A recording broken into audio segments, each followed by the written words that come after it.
J-Div is back at it, here to give everyone another Cobra Kai Season 4 episode review video. Before I get into that, though, pretty important, if you aren't caught up to the point where I am rewatching or watching Cobra Kai, or you're just not entirely sure, then you definitely need to take the initiative and pay attention to the episode's title, which of course I'll mention, as well as put in the description for you. If that happens to be the case and you're not caught up, it would be my recommendation that you don't watch this video any further, simply to avoid any potential spoilers.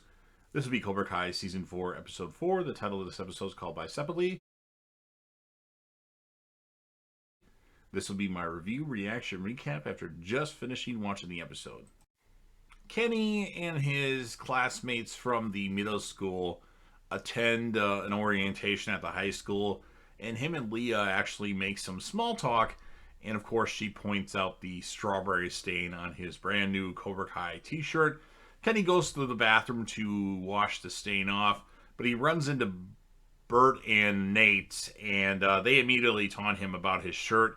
Kenny rushes to attack them, but Hawk, he intervenes, and he slams him against the wall and tells him to get out of Cobra Kai while he still can. As promised, Miguel leads the Eagle Fang students alongside Daniel LaRusso, although he tries to focus on the training for the Miyagi-Do students.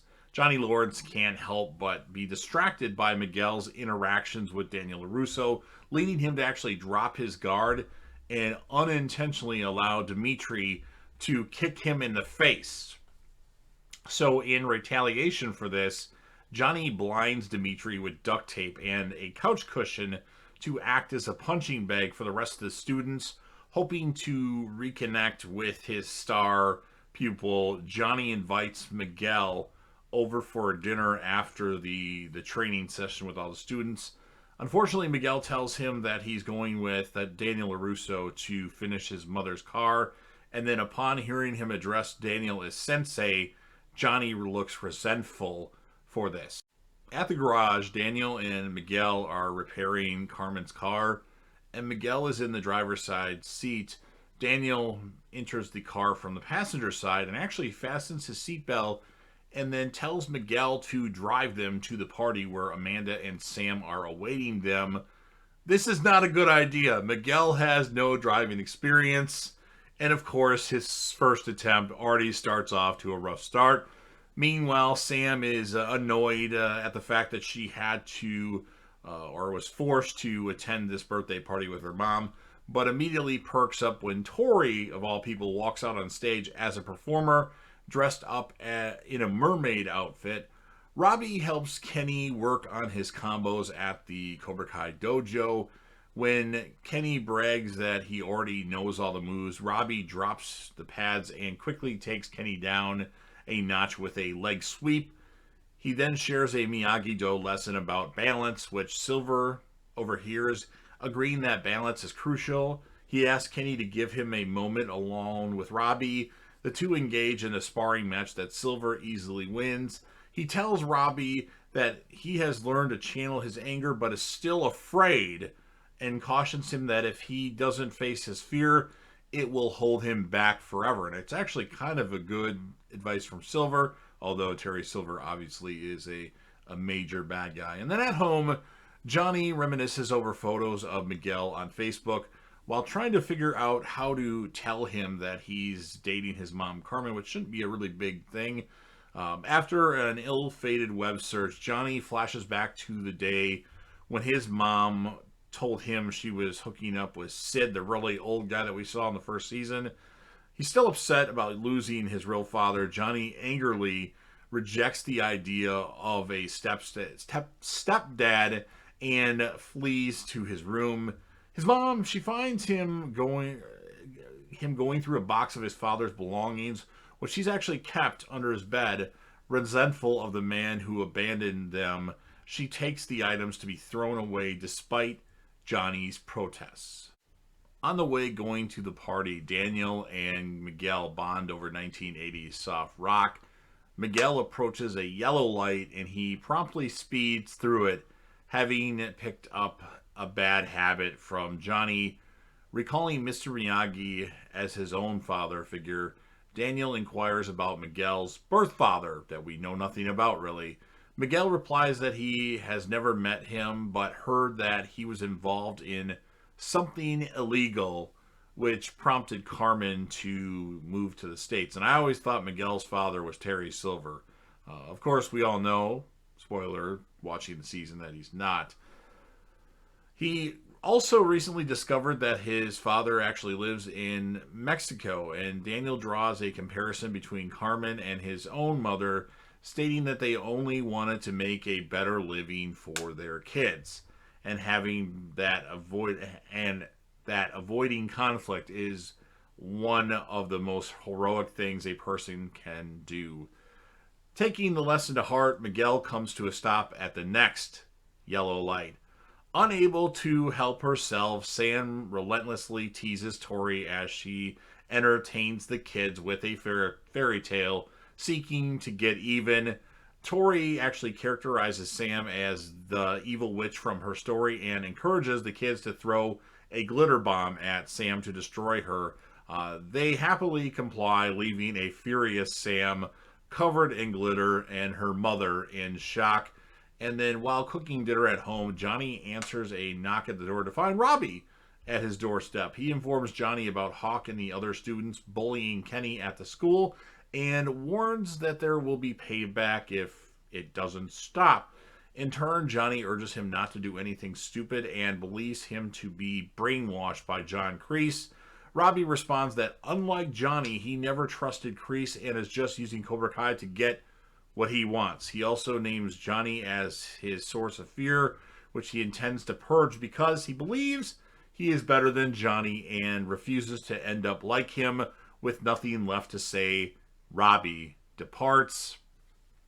Miguel finally arrives at the party. Sam kisses him in front of Tori to make her jealous, causing Tori to walk off the job. And then Amanda, of all people, follows her out the back door and apologizes for Sam's behavior, but cannot fully blame her daughter for her actions either. She appeals to Tori to ask for help with her situation, but Tori, of course, stubbornly refuses. Ultimately, Amanda advises her that no one can help her if she doesn't allow them to, but that she might be surprised if she asks. Gotta change my paper here.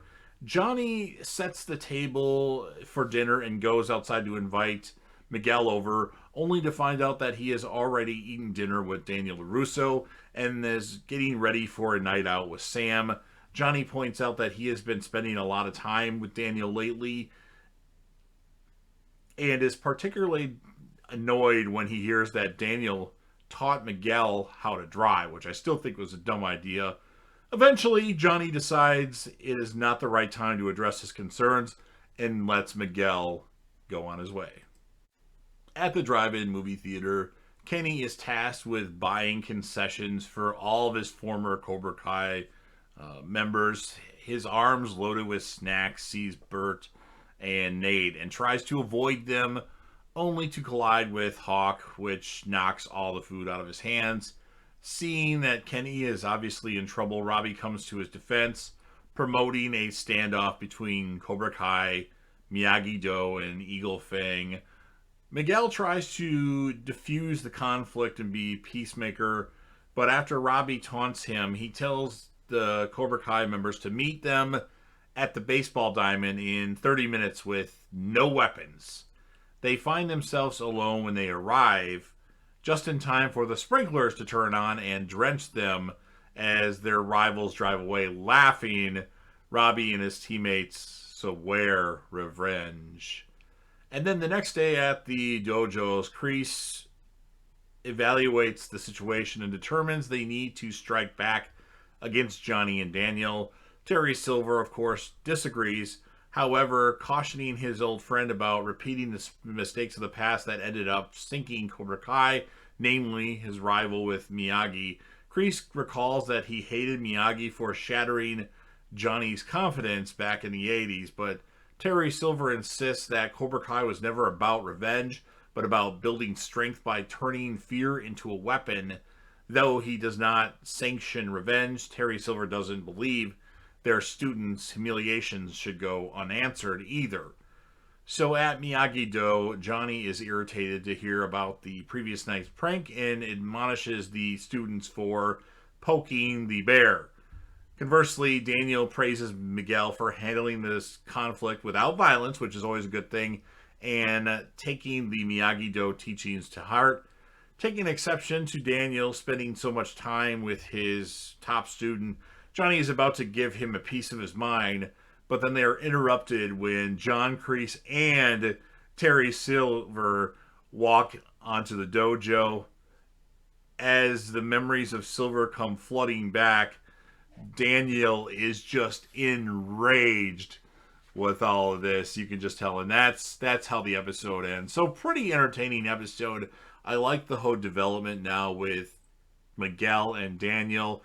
It's driving Johnny just crazy, and I kind of like where they're going with Tori in this season. I mean, Tori, the character has been so far fetched at times, but I've always been a big fan of Tori and never liked Sam. And now they're pointing, or they're showing you Tori from a different angle, and I think it's really working out. How about Amanda trying to be there for Tori, even though Tori's not accepting any of it yet? I'm sure she will, but not at the moment. So as far as my score of the episode, I'm going to give it an 8.5 out of 10. And the character of the episode, I mean, you can go a bunch of different ways with this. I think Miguel, he learned how to drive. He played Peacemaker. He did a non-violent thing. And I think Miguel's the character of the episode. So you've heard what I had to say. Now it's your turn. If you're a fan of Cobra Kai and you're a fan of JDev TV, make sure you smash that like button. If you want to share this video with anybody that you know or any of your social media platforms, by all means, please do so. Don't forget to comment in the comment section about what you thought of this episode. If you have a score or a favorite character and moment of the episode, leave that in the comment section, of course. Last but certainly not least, don't forget to hit that sub button. I'm going to try to grow the channel, but I obviously need your help to do so. Subscribe to the channel, join the team, show your damn support, and be a part of something special. And JDev will return.